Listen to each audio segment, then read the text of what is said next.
हैदरपुरा मुठभेड़ मामले में उफान पर सियासत। पीडीपी ने उपराज्यपाल की जिम्मेदारी लेने से की मांग। केंद्र पर लगाया कश्मीर के वोट तोड़ने का आरोप।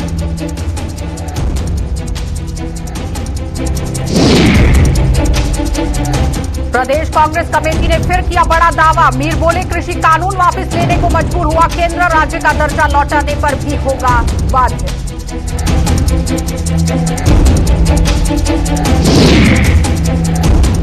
और ऑपरेशन ऑल आउट में सुरक्षा बलों को मिली एक और बड़ी सफलता। कुलगाम मुठभेड़ में मार गिराया एक आतंकी। अन्य की तलाश के लिए अभियान अभी भी जारी।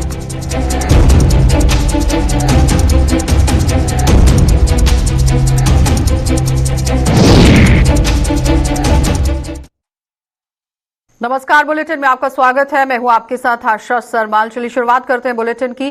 पीडीपी अध्यक्षा और पूर्व मुख्यमंत्री महबूबा मुफ्ती ने कहा कि जम्मू कश्मीर के प्रमुख होने के नाते यहां उपराज्यपाल मनोज सिन्हा को हैदरपुरा मुठभेड़ की जिम्मेदारी लेनी चाहिए। उन्होंने कहा कि उपराज्यपाल पूरे जम्मू कश्मीर का प्रबंधन करने के साथ साथ प्रशासन के मुखिया भी हैं और लिहाजा इस नाते हैदरपुरा मुठभेड़ की जिम्मेदारी लेना उनका फर्ज बनता है। कुपवाड़ा में आज पत्रकारों को संबोधित करने के दौरान उन्होंने कहा कि निर्दोष लोगों के जीवन की रक्षा करना एलजी की जिम्मेदारी है और हैदरपुरा मुठभेड़ में मारे गए आमिर अहमद के शव को अभी तक उनके परिवार वालों को नहीं सौंपा गया है, जिसके चलते वो अभी भी संघर्ष कर रहे हैं। और महबूबा मुफ्ती ने केंद्र सरकार पर यह आरोप भी लगाया कि वो कश्मीर के बहुसंख्यक समुदाय के वोट को बांटने में भी कोई कसर नहीं छोड़ रहे हैं। उन्होंने कहा कि केंद्र सरकार कांग्रेस, पीडीपी और नेशनल कॉन्फ्रेंस के टुकड़े कर चुकी है, जिससे ये साफ जाहिर हो रहा है बहुसंख्यक समुदाय खासतौर पर कश्मीर घाटी के वोट को तोड़ा जा सका है। वो कहते हैं हमें डेड बॉडीज दे दो, और उसमें से 2 डेड बॉडीज तो मिल गई और एक आमिर मागरे की डेड बॉडी भी लेफ्टिनेंट गवर्नर को इनको कह के वापस दिलानी चाहिए, क्योंकि हमारे लिए लेफ्टिनेंट गवर्नर जवाबदेह हैं। वो यहाँ नुमाइंदे हैं दिल्ली सरकार के, और जो भी कुछ यहाँ गलत होता है उसकी जिम्मेदारी उनको लेनी पड़ेगी। कोशिश ये है मरकज की तरफ से कि जितना हो सके जो मेजॉरिटी है उसके वोट को डिवाइड किया जाए, चाहे वो कांग्रेस के भी अब टुकड़े कर दिए गए, पीडीपी से लोग निकाले गए, एनसी से लोग निकाले गए और नई नई पार्टियां बनाई गई। तो मेरा ये मानना है कि कोशिश की जा रही है किसी तरीके से जो मेजॉरिटी कम्युनिटी का वोट है, खासकर जो वैली का वोट है, उसके टुकड़े टुकड़े किए जाए, ताकि यहाँ लोगों की डिसएम्पावरमेंट हो, लोगों के हाथ में जो ताकत है उसको तोड़ा जाए। पर मुझे ये यकीन है कि कश्मीर के लोग सियासी तौर पे बहुत बालिग है, वो समझते हैं इस चीज को, और जब वक्त आएगा तो वो सही फैसला करेंगे। तो कांग्रेस पार्टी ने दावा किया है कि जिस तरह से केंद्र सरकार को कृषि कानून वापस लेने को मजबूर होना पड़ा, उसी तरह जम्मू कश्मीर को राज्य का दर्जा वापस लौटाने के लिए भी उसे अब जल्द ही हामी भरनी पड़ेगी। कांग्रेस के प्रदेश अध्यक्ष गुलाम अहमद मीर ने आज अनंतनाग में पत्रकारों को यहां जवाब देते हुए जब बातचीत वो कर रहे थे, इस दौरान उन्होंने दावा भी किया कि धरने पर बैठक यहां पर हुई है। किसानों के आंदोलन को बाधित करने के लिए भी कई साजिशें रची गई, लेकिन आखिरकार जीत किसानों की हुई है। उन्होंने आरोप लगाया कि जम्मू कश्मीर को लेकर भी सरकार यहां फिक्रा बसती है और पूरी तरह से सियासत यहां करती हुई नजर आ रही है, लेकिन ऐसी सियासत सफल नहीं हो पाएगी। अब समय आ गया है कि जम्मू कश्मीर से राज्य का दर्जा छीनने से पहले पर यहां केंद्र सरकार को फिर से एक बार सोचने की जरूरत जरूर पड़ेगी। कितनी भी कोशिश उनको डिवाइड की थी, कितने नाम दिए, ये टेररिस्ट है, पाकिस्तानी है, खालिस्तानी है, मगर उनकी यूनिटी में जरा सा भी खलल नहीं आया। उस यूनिटी ने इतनी बड़ी मोटी सरकार को कंपेल किया कि उसको वापस वो कानून लेने पड़े।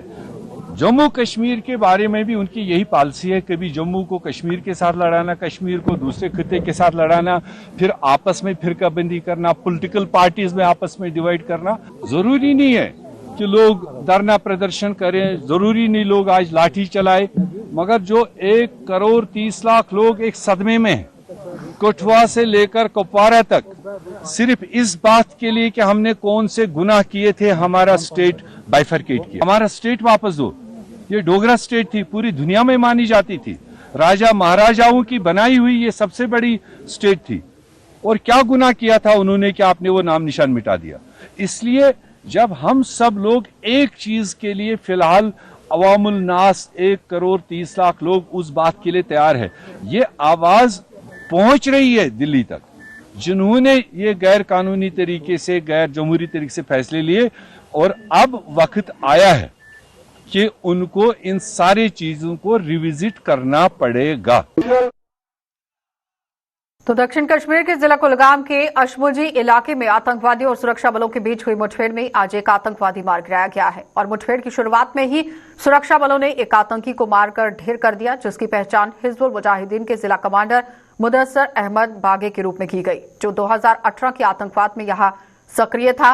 और जिला कुलगाम में 4 दिनों से ये तीसरी मुठभेड़ थी और इससे पहले 2 अलग अलग मुठभेड़ों में सुरक्षा बलों ने जहां 5 आतंकवादियों को मार गिराया था, वहीं पुलिस से मिली हुई जानकारी के अनुसार जिला कुलगाम के अशमुजी इलाके में आतंकवादियों के देखे जाने की सूचना के बाद सेना, सीआरपीएफ और एसओजी के जवान मौके पर पहुंच गए और इलाके में पहुंचते ही सुरक्षा बलों ने आतंकवादियों की घेराबंदी शुरू कर दी। इसी बीच यहां घेरा तंग होते देख आतंकियों ने फायरिंग शुरू कर दी और जवाबी फायरिंग में सुरक्षा बलों ने एक आतंकी को ढेर कर दिया। मुठभेड़ स्थल पर अन्य आतंकियों की मौजूदगी की आशंका के चलते ये अभियान पूरी तरह से सफल भी रहा और अभियान यहां पर जारी भी रहा। लेकिन आप देखिए सुरक्षा बलों को किस तरह से सफलता हाथ लगी। आपको यह भी बताते चले कि इससे पहले 17 नवंबर को सुरक्षा बलों ने जिला कुलगाम के गोपालापुर इलाके में भी यहां पर जो आतंकवादियों को मार गिराया था, लेकिन ये गोपालापुर नहीं है, गोपालपोरा इलाका है और जहां पर द रेजिस्टेंट फ्रंट के 2 आतंकवादियों को मार गिराया गया था।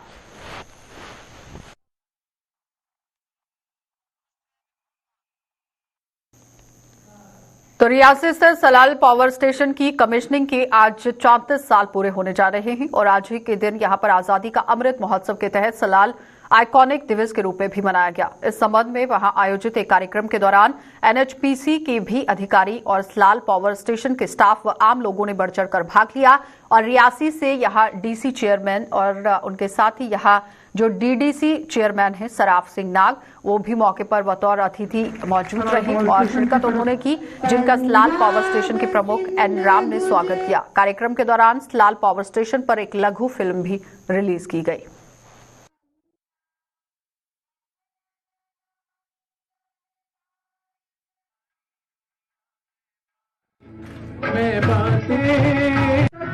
नर में नारी में अभी तक सीता है, पावन है लोग जहाँ इतने। ये जो हमारा सलाल डैम है, इसकी बहुत सारी कंट्रीब्यूशन यहाँ पर रही है इस एरिया को, इस जिला के लोगों को और इर्द गिर्द के जितने भी इलाका जात हैं उनकी डेवलपमेंट प्रगति के लिए, शिक्षा का क्षेत्र हो, हमारे स्वास्थ्य का क्षेत्र हो, हमारे कनेक्टिविटी का मसला हो, हमारे और भी जो कल्चरल स्पोर्ट्स, हर तरह से इस प्रोजेक्ट ने हमें सपोर्ट हमारी आवाम को किया है। सलाल की 2 स्टेज है। स्टेज 1 जो है आज ही के दिन जो 1987 में कमीशन हुआ था और जो आज़ादी का अमृत महोत्सव मना रहे हैं, उसी संदर्भ में ये मिनिस्ट्री ऑफ पावर से एक डायरेक्शन आया था कि सलाल पावर स्टेशन का एक आइकॉनिक डे मनाया जाए और आज 20 नवंबर को इसका आइकॉनिक डे मनाया गया। एज ए उसको रिमेम्बरेंस बोल लीजिए कि आपके 34 साल हो गए और 34 साल के उपलक्ष्य में आज इसका आइकॉनिक डे बनाया गया।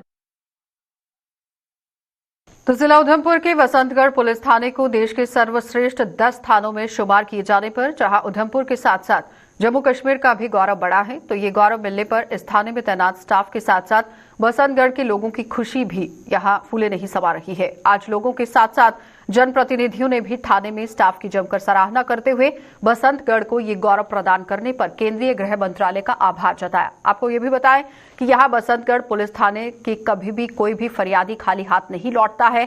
शिकायतों का जल्द निपटारा और आम आदमी के साथ तालमेल बनाए रखने के चलते ही केंद्र सरकार ने बसंतगढ़ पुलिस थाने को देश के सर्वश्रेष्ठ 10 थानों में से 9वें नंबर पर शुमार कर दिया है और बेहतरीन ढांचागत सुविधाओं और बेहतर कार्यप्रणाली के चलते इस थाने ने अपना नाम ऊंचा किया।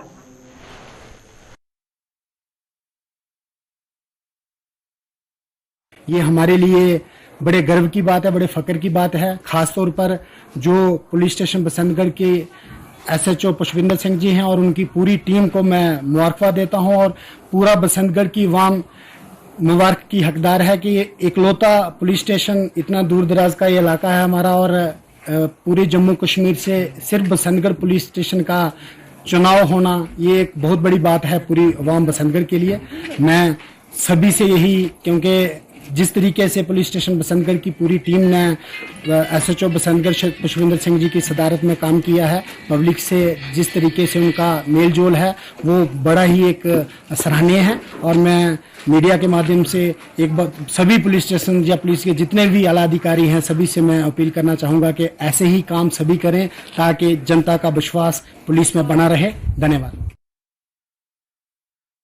तो खेलों के प्रति रुझान रखने वाले युवाओं को इस क्षेत्र में और आगे बढ़ाने के लिए सेना द्वारा की जा रही कोशिशें अब रंग ला रही हैं। खासतौर पर कश्मीर घाटी के युवा अब पिस्टल और बंदूक की बजाय हाथों में लैपटॉप, बल्ला और फिर हॉकी थामने की तरजीह दे रहे हैं और इस तरफ आगे बढ़ते हुए नजर आ रहे हैं। इन्हीं कोशिशों के तहत सेना की 19 राष्ट्रीय राइफल्स द्वारा अनंतनाग में एक विकेट टूर्नामेंट का भी यहां पर आयोजन किया गया है। ये क्रिकेट टूर्नामेंट है जिसमें महिला टीमों ने भी भाग लिया।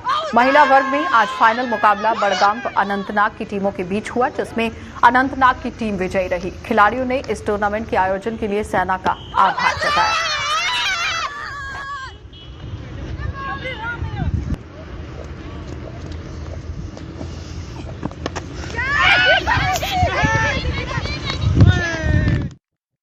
पहुंची। आज हमारा फाइनल जहाँ पे था जो बड़गाम के साथ था और अनंतनाग इसमें जीत गई, तो हम काफी खुश है and we are very thankful to 19 आया जो हमारे ऐसे टूर्नामेंट्स करा रहे हैं। बिल्कुल ऐसा होना चाहिए क्योंकि हमारी यूथ इन्वॉल्व रहती है स्पोर्ट्स के साथ, तो it's a very good thing जो हमें अपॉर्चुनिटीज मिलती है मैचेस खेलने के लिए, तो ऐसा होना चाहिए फ्यूचर में। बिल्कुल आजकल जो हमारा यूथ है वो तो या तो सुसाइड्स की तरफ जा रही है या तो ड्रग्स की तरफ जा रही है, तो ये अच्छा मौका है यूथ के लिए, चाहे वो लड़का हो लड़की हो, तो वो स्पोर्ट्स में इन्वॉल्व रहे ताकि वो इन सब चीजों से दूर हो। तो डोडा में अकरामाबाद के नजदीक ही दौसा मार्ग पर यहां बनाए गए पैसेंजर शेड पर लोग सवालिया निशान लगा रहे हैं और इस पैसेंजर शेड का निर्माण एक नाले के नजदीक किया गया है। और आपको ये भी बताते चले, इस इलाके का नाम दौसा नहीं है, ये देसा इलाका है और जहां भूस्खलन का खतरा भी बना रहता है। और लोगों का कहना है कि इस पैसेंजर शेड का निर्माण कर यहां सरकारी खजाने को नुकसान पहुंचाया गया है और ये लोगों के लिए किसी भी काम का नजर नहीं आ रहा।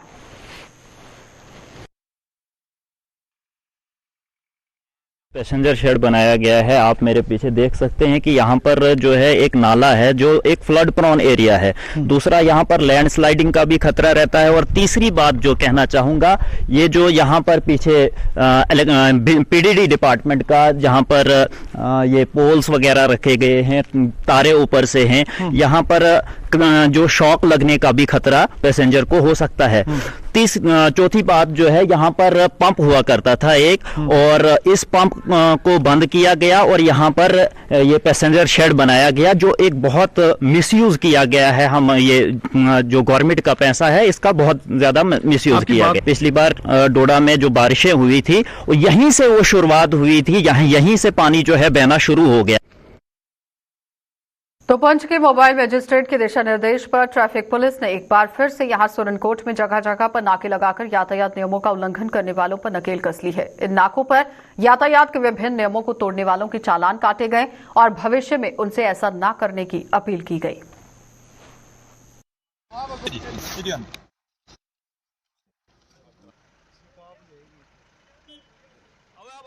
आज हम हर किस्म की जो भी वायलेशन हो रही है रोड पे, जो भी ड्राइवर वायलेशन कर रहे हैं उनको चलानिंग दे रहे हैं और मुनासिब उनको फाइन भी हो रहा है मौके पे। छोटे बच्चों के लिए तो बार बार हम आपके प्रेस के माध्यम से ये बताते हैं उनके पेरेंट्स को कि प्लीज़ अपने बच्चों को जब तक वो मैच्योरिटी अटेंड नहीं कर लेते तब तक वो उसको गाड़ी मत दें, और जब वो इसके काबिल हो जाएंगे, लाइसेंस के काबिल हो जाएंगे तो तभी गाड़ी है। साथ साथ मैं वो उन लोगों को भी ये निवेदन करता हूं कि जो भी लोग मोटरसाइकिल या बाइक पे आते हैं, एक्सीडेंट्स हर रोज़ होते हैं, मैं आपके माध्यम से मेरा उनको निवेदन है कि प्लीज़ जब भी घर से निकलें तो कम से कम हेलमेट तो डाल के निकलें।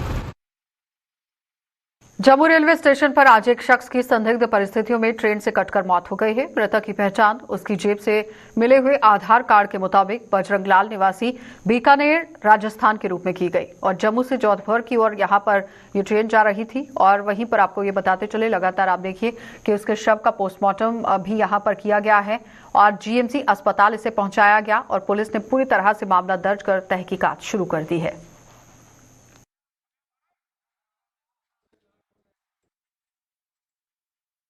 तो आरएसपुरा के वार्ड नंबर 1 और 2 में करवाए गए विकास कार्यों का आज म्युनिसिपल कमेटी के चेयरमैन सतपाल पप्पी ने उद्घाटन किया। इन विकास कार्यों के तहत इन वार्ड्स में गलियों को पक्का करवाकर उन पर टाइलें बिछाई गई हैं ताकि लोगों को आवाजाही में दिक्कतें पेश न आए।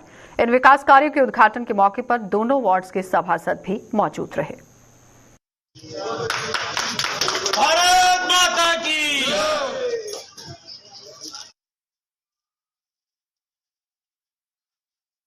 गली की इनॉग्रेशन की है। तो आज ये 3 लाख रुपए की लागत से आरएसपुरा म्युनिसिपैलिटी ने वार्ड नंबर 1 और 2 में यहाँ के हमारे सारे काउंसलर जो हैं वो हमारे साथ हैं। वार्ड नंबर 1 की काउंसलर है हमारे नीतिका जी और 2 के हैं केश बिट्टा जी और बाकी वार्डों के भी सभी काउंसलर वाइस चेयरमैन सभी ने मिलकर यहाँ पर इस गली के निवासियों ने मुबारकबाद दी है।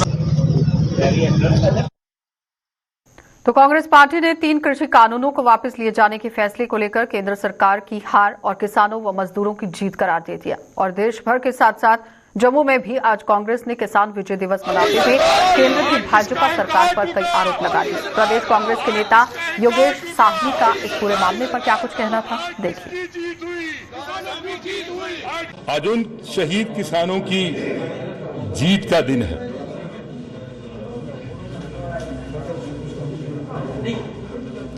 लेकिन मैं बताना चाहता हूं कि आज देश भूलेगा नहीं जिस तरीके से इस मोदी सरकार ने किसानों का कत्ल किया। उनके मंत्री के बेटे ने जो आज गृह मंत्री है इस हिंदुस्तान का, उसके बेटे ने किसानों को अपनी जीप की टायरों के नीचे रोंदा। भाजपा सोचती है कि हमारी जीत हुई, मुबारकबाद दी, लेकिन मैं कहता हूं कि जीत नहीं, उनकी हार है। पर यह जीत उन शहीदों की जीत है जिनके संघर्ष से ये सरकार झुकी और ये काले कानून वापस लेने का। भारतीय कला संगम की ओर से जम्मू में आज लोक संगीत के एक भव्य कार्यक्रम का आयोजन किया गया और केंद्रीय संस्कृति मंत्रालय के सहयोग से आयोजित इस कार्यक्रम की खासियत ये रही कि इसमें उन कलाकारों को मंच पर अपनी कला दिखाने का मौका दिया गया जो फिलहाल गुमनामी हैं।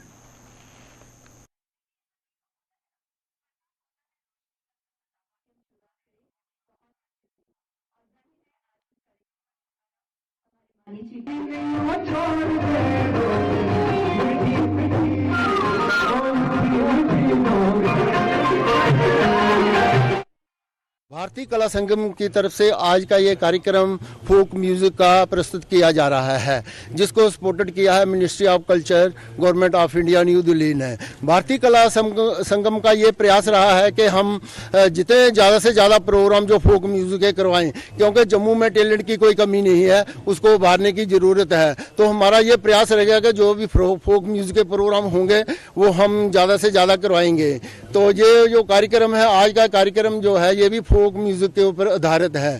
तो आर्टिस्ट जिनको मौका नहीं मिलता, हम उनको मंच प्रदान करते हैं। भारतीय कला संगम का यही प्रयास रहा है कि हम जितने जल्दी हो सके आर्टिस्टों को प्रोग्राम दें जिनको मौका नहीं मिलता है। तो आज का कार्यक्रम जो है ये फोक म्यूजिक के ऊपर आधारित है।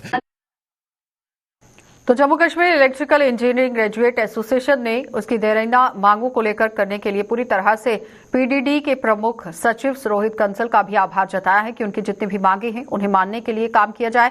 एसोसिएशन के महासचिव और जो कि सचिन टिकू हैं, उन्होंने आज एक प्रेस कॉन्फ्रेंस के दौरान बता दिया कि कंसल की बदौलत ही आज करीब 20 सालों के बाद इलेक्ट्रिकल इंजीनियरिंग ग्रेजुएट को नियमित किया जा रहा है और उनके इन प्रयासों के लिए वो उनका तहे दिल से आभार व्यक्त करते हैं। सरकार से आज हम ग्रैटिट्यूड एक्सप्रेस कर रहे हैं श्री रोहित कंसल जी, प्रिंसिपल सेक्रेटरी पीडीडी, जिनकी वजह से आज 20 साल से जो रेगुलराइजेशन ऑफ इंजीनियर्स का जो मुद्दा था वो आज सेटल हुआ है। 20 साल के बाद जो है जो लोग रिटायर हो चुके थे उनको आज एक मौका मिला है कि वो रेगुलराइज हो गए अपनी पोजीशंस पे, अपनी कंफर्मेशंस पे। आज वो रेगुलराइज हुए हैं after 20 long years of difficult times. तो ये एक लैंडमार्क मोमेंट था जो कि हम मीडिया के थ्रू एक कन्विंसिंगली गवर्नमेंट को एक थैंक्स भी करना चाहते हैं कि इसका आज उन्होंने जो है 20 साल का जो लॉन्ग पेंडिंग इश्यू था उसको रिजॉल्व किया। चलिए बुलेटिन में फिलहाल इतना ही। देश और दुनिया की खबरों के लिए आप बने रहिए हमारे साथ।